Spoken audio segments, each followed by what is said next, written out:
Good morning. This is Sean Galloway as part of the Carroll County Remembers History Project. I'm here with Mr. Charles Neal today. How are you doing this morning? Fine. Thank you for joining us and sharing your memories of Carroll County. Now, I understand that you have a deep background with McDaniel College. Yes, I started teaching there in 1979. This will be my 30th year or so there, and I'm a professor of political science and international relations there. Okay, so, and what does that entail?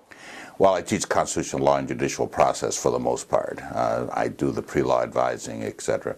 And I teach from time to time a freshman course, but not very often. Okay, and what year did you start teaching at McDaniel? I started in 78. My first class was 79. Wow.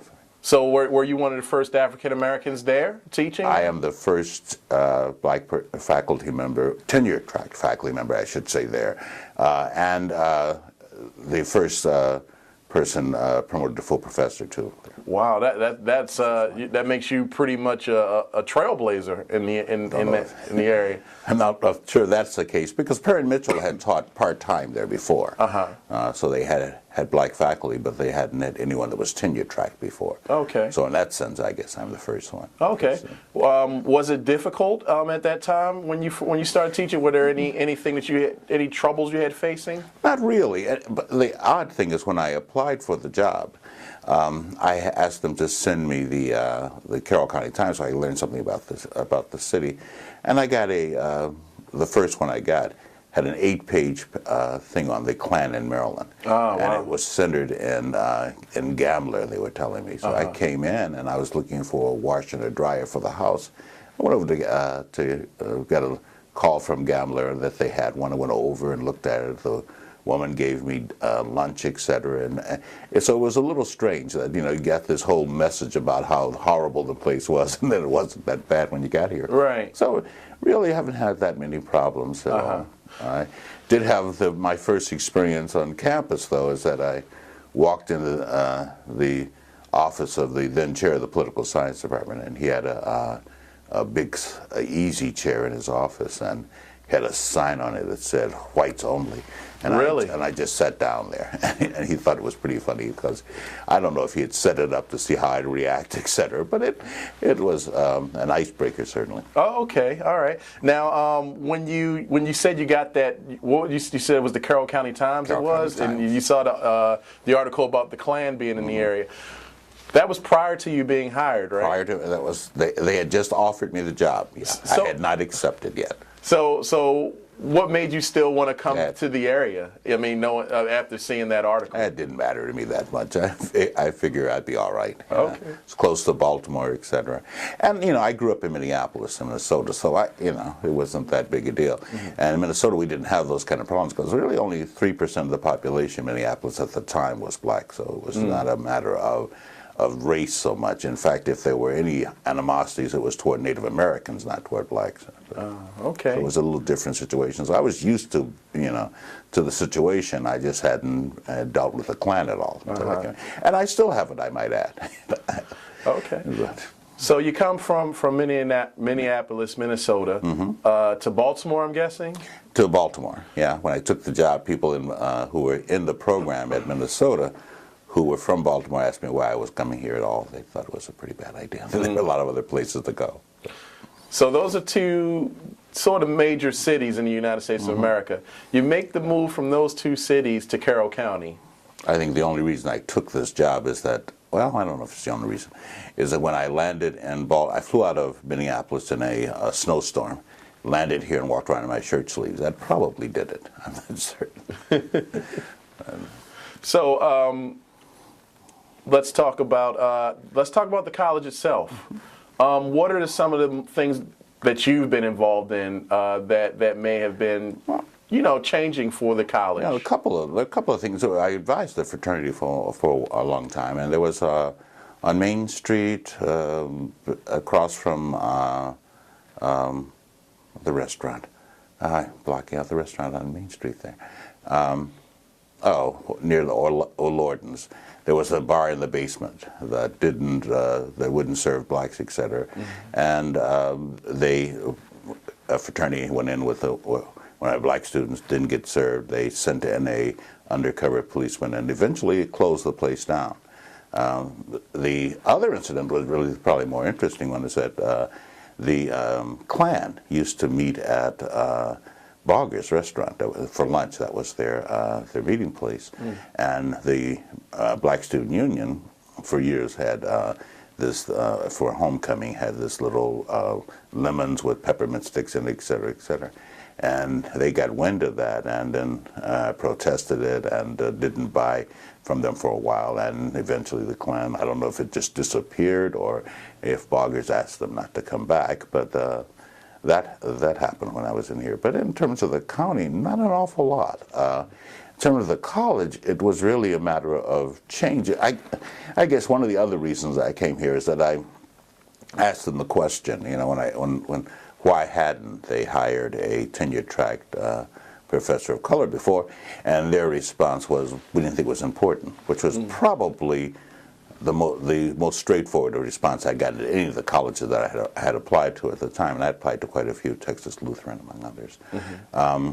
But that was important to me. And when I got here, they seemed to be genuinely interested in bringing about change.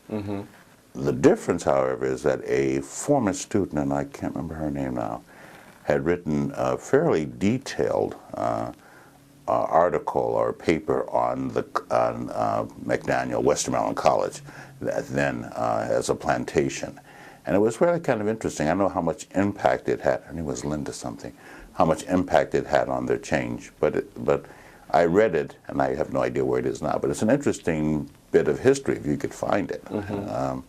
Because I think she explained what her experience had been at the college. You know? And also I met Victor McTeer, who is a nationally known civil rights attorney who went to the college. He's one of the first blacks that went to the college and just endowed a scholarship to the college. And his experiences are also interesting, but he's now in Florida somewhere, retired. You know. How did your students react to you? Well, actually, it was kind of interesting. It was clear that most of them had never had any interaction with blacks, particularly as faculty members. But it turned out pretty good. I mean, initially I got some interesting comments on site forms, which essentially tried to challenge my knowledge, etc. But that disappeared in very short time. I think by second semester I didn't see any more of those. But it was clear that there is a sort of there was a problem at the time. Since then, we've hired a couple of black faculty members, women who've had more problems. As of recent? Yeah. Well, not so recent. I guess about 10 years ago. Well, black faculty woman, a woman who came from the South, who had her most problems, oddly enough, with a black student from Florida who just didn't think that women were equipped to teach at all, which was kind of interesting. So, but actually, the college has been fairly interesting, and partly because their students come from a wide range of backgrounds, so you don't get that kind of problem for the most part. Once in a while, and recently it's been not so much about race, but about religion to some degree. I teach a theory class from time to time and challenge their ideas of Christianity. They get really a little antsy about that. Yeah, and I imagine that's a pretty touchy. It can be a pretty touchy subject, especially in theory. When you try to say to them, you know, that all this stuff that they think of as Christianity really comes out of Plato and Aristotle, and you know, people like that. They think, well, that they had invented the notion of soul somehow. Christians had, but it's an interesting. It's fun because I think the best thing you can say about students is that they, at least at the college, is that they are educable and they will listen and they do learn. And so that, in a lot of sense, that makes it worthwhile doing. One of my earlier students, a guy from Dundalk, came in and he was just amazed that there was a black faculty member teaching common law to begin with. And then he turned out to be, really interested in some of the things that were happening in the inner city, et cetera, which he knew nothing about. So it makes a difference, I think, over time. How when you first come in the '70s to Carroll County, McDaniel, how's the faculty treat you? Pretty well, actually, very well. The I had no problems with the faculty at all. I mean, the faculty was changing. I guess the biggest problem with the college is that it has a tendency to, how do I put it, to wait for things to happen. For example, it wasn't until probably after I came that they did an aggressive attempt to enroll blacks at all. And they had been trying before, but the reason is that, you know, to some degree, blacks in the inner city are funneled to certain schools. But the other reason is that McDaniel just waited there. They didn't recruit anyone, really. They just waited for people to apply, and they accepted or rejected them. So they hadn't even thought about those ideas. So in a sense, I was there at the beginning, when they were beginning to become aware of the changes, etc. And that hadn't happened in a while. And since then, it's been fairly aggressive. I think we may have as many as 7% minorities this year, which is pretty amazing. The strange thing to me is that they sit between two major black populations, and they're not recruiting them. Our black students are coming from Florida and all over the place, but doesn't seem to be coming too much from Baltimore and Washington, D.C. Not too much from the suburbs of Washington, D.C. But black students coming in from the suburbs of Washington, D.C. are not unlike our white students who come. They're from backgrounds that mommy and daddy's a lawyer, etc. You know, maybe that's the tuition, I don't know. But in a sense, that gives you a group of students who have a very different perspective on life. They're not so much threatened because their backgrounds are, you know, and financial situations are pretty stable. And so, you know, if you want a sort of analysis of the student body, our student body is not very well integrated. It's like models from Sears Roebuck catalog. They come in different colors, but they're the same background. They come from the suburbs for the most part, middle class families, father or mother, or both are doctors or lawyers, and they live in their heat pump houses and their diesel rabbits, et cetera, et cetera. So they really aren't an awful lot different. And so our students are not really getting a range of cultures at all. It's almost like like Columbia. You know, you argue that in Columbia, 2% of the population have PhDs. Columbia is about 20%. So our black students probably have a higher percentage than that. CLEO, Council of Legal Education, has a fund for minority students, but they have to be have a pretty low social economic background. Very few of our students can apply because they don't qualify. So it's a different situation in a lot of ways. How has the attitude of the students changed over the years? Are they more like? Do you find that they don't appreciate things more today than like they did back then? We have and it's changing populations. It's also changing attitudes and values of students in general. But yes, they're incredibly needy. They and nothing is their fault, and they always have been winners. And I think that's part of the problem of the children of the '60s growing up, you know, in that environment, and they passed it on to their kids. They gave their kids everything, etc. So these kids have never been. No one said no to them. No one has said to them, you know, well, you know, your grades aren't, your writings aren't as good as it should be. And they think that they've been insulted because everybody's told them that they've been wonderful in the past. They've gotten awards for being third place, etc. You know, and we have to tell them that someone has to make the upper half possible, and they don't like it. They also don't believe that the statistics apply to them.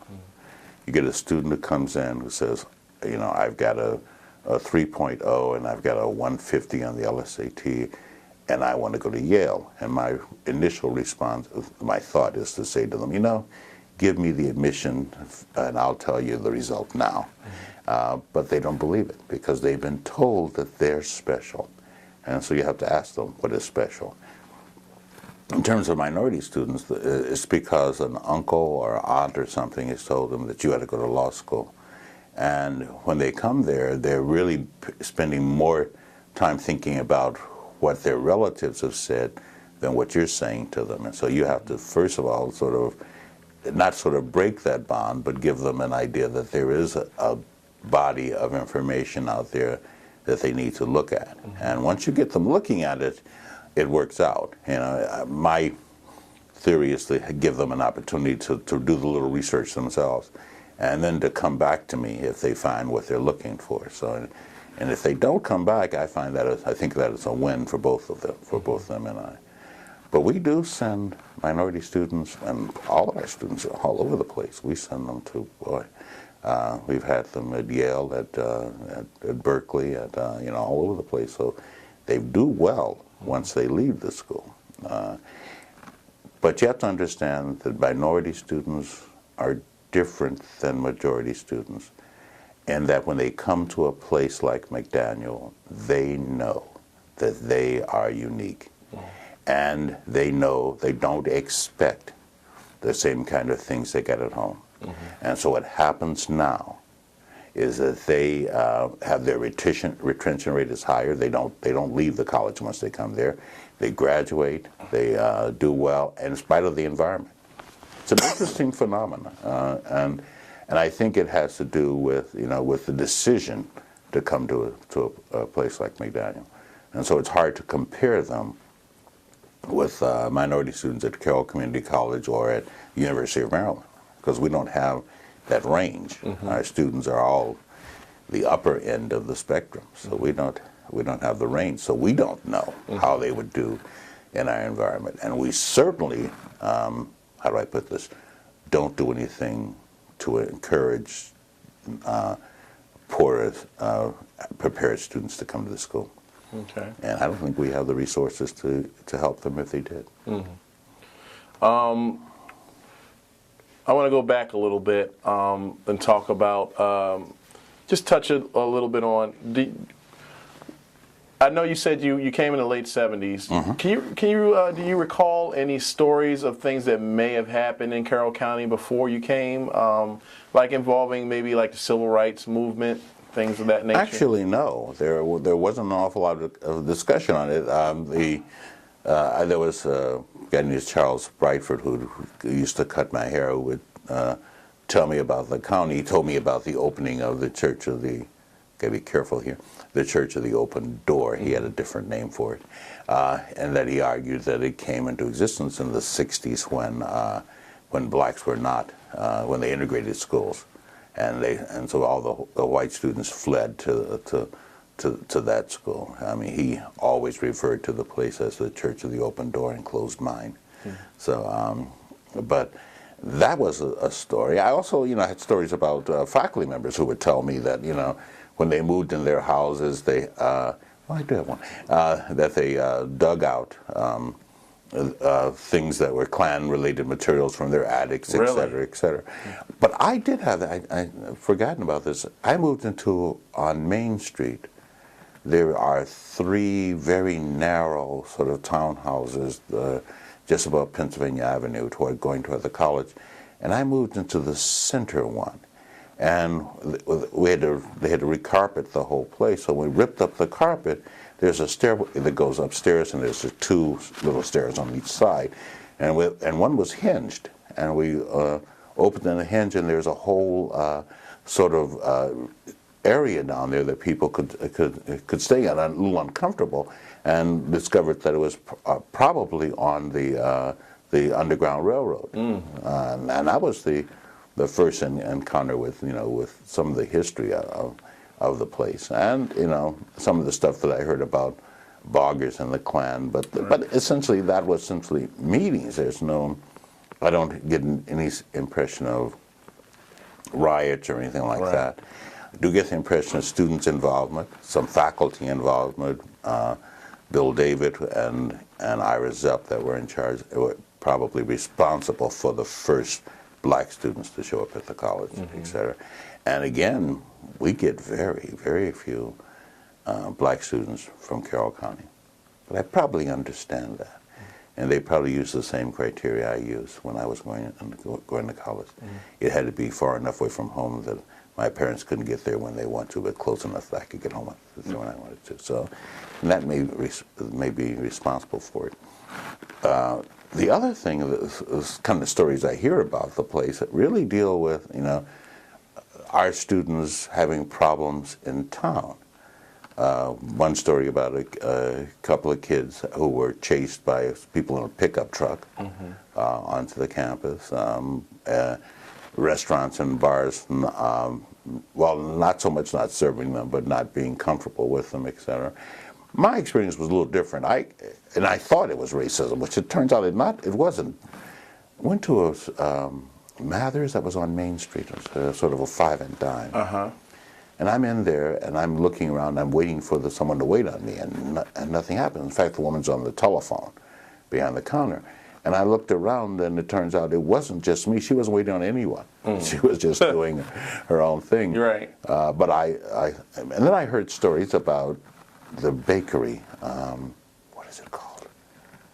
Oh, that's terrible. It's right near where the new Jiffy Lube is. Not Jiffy Lube, the convenience store on Main Street there. It's not Sheets, it's the other one at the other end. But what's the name of the bakery now? I understand the Klan used to picket out front of it, etc. But it hasn't happened since I've been here. So it's been relatively quiet since I've been here. It's kind of interesting. You feel the county's come a long way since you arrived? No. No, really? No, not really. Changes are coming about slowly as people move out from the city and into South Carroll, but it's going to take a while before they get involved in politics. Nothing has really changed. It changes slowly. I mean, it was 17 years between the time I was hired and the college hired their next black faculty member and tenured. And it's this whole notion of it's sort of county and college is certainly on the verge, but they don't seem to change rather quickly. In fact, the other is probably true. The animosity over the building of 795 because it's going to bring poor people into the county and there's increased crime, etc., which didn't happen. The whole idea that there are a large percentage of people in Carroll County who've never been into Baltimore City and don't plan on going. We have a large number of students. I'm always amazed when we take students places that they haven't been on a plane before. It's almost as if the college and the county is sort of waiting for someone to lead them, etc. But it doesn't seem to want to get out of its own way. The college's academic plan, really does not lend itself to transfers. And the reality is that that's where our base is going to come from in the future. And if we're going to get minority students, almost certainly, given the economic times, that's where they're going to come from. But I don't think it's racism. I just think it's just not thinking through the consequences of actions that seem to be fine. We want to increase the quality of students, et cetera, et cetera. We don't know what that means until it happens about minorities, et cetera. But in terms of the county, I think the county is sort of stuck in place. All you got to do is look at its commissioners. They're all I think you have to be near death to be elected, and you certainly, well, with one exception, you certainly have to be white to be elected, and it's also important probably that you be on the right wing of the Christian party to do it, and also all of that lends itself to a very stagnant society. One of the strange things, and I think it's how we knew that McCain was going to lose, is that McCain, the Republicans, took this county by a large percentage of the vote historically. Didn't happen in the last election. And I think that didn't happen primarily because of South Carroll, but also because I think that there is sort of a changing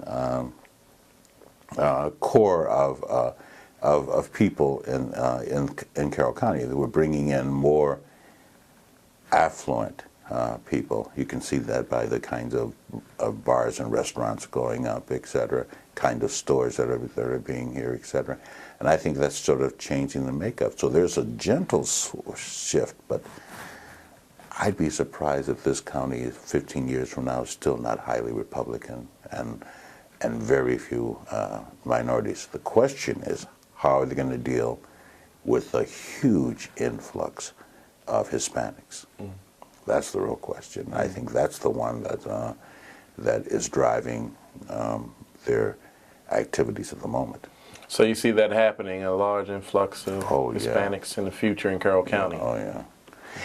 Partly because it's affordable, and it's within striking distance of Baltimore County, et cetera. I mean, the Baltimore City County. So I think that you'll see more. In fact, you see it now in Pennsylvania Avenue along the College route. So there are a large number of Hispanics. Will they stay here? I don't know. Will they move out as they get more education, et cetera, into the urban areas? I'm not certain of that. And as the prices in Carroll County skyrocket as they are in terms of living conditions, I wonder what's going to happen. I'm still concerned about one thing. If you travel around Carroll County and you go to bars, restaurants, et cetera, you don't see an awful lot of black people. So where are they? I know they're here. They live in the county. Do they not go to these things because they don't feel that they're going to be accepted, or is it too expensive? Are they mostly having their party things at home? What's happening? And the other thing is our minority students in the college don't party in Carroll County either. They get in their cars and they go to Washington, D.C. or Baltimore. That's also true of our national students.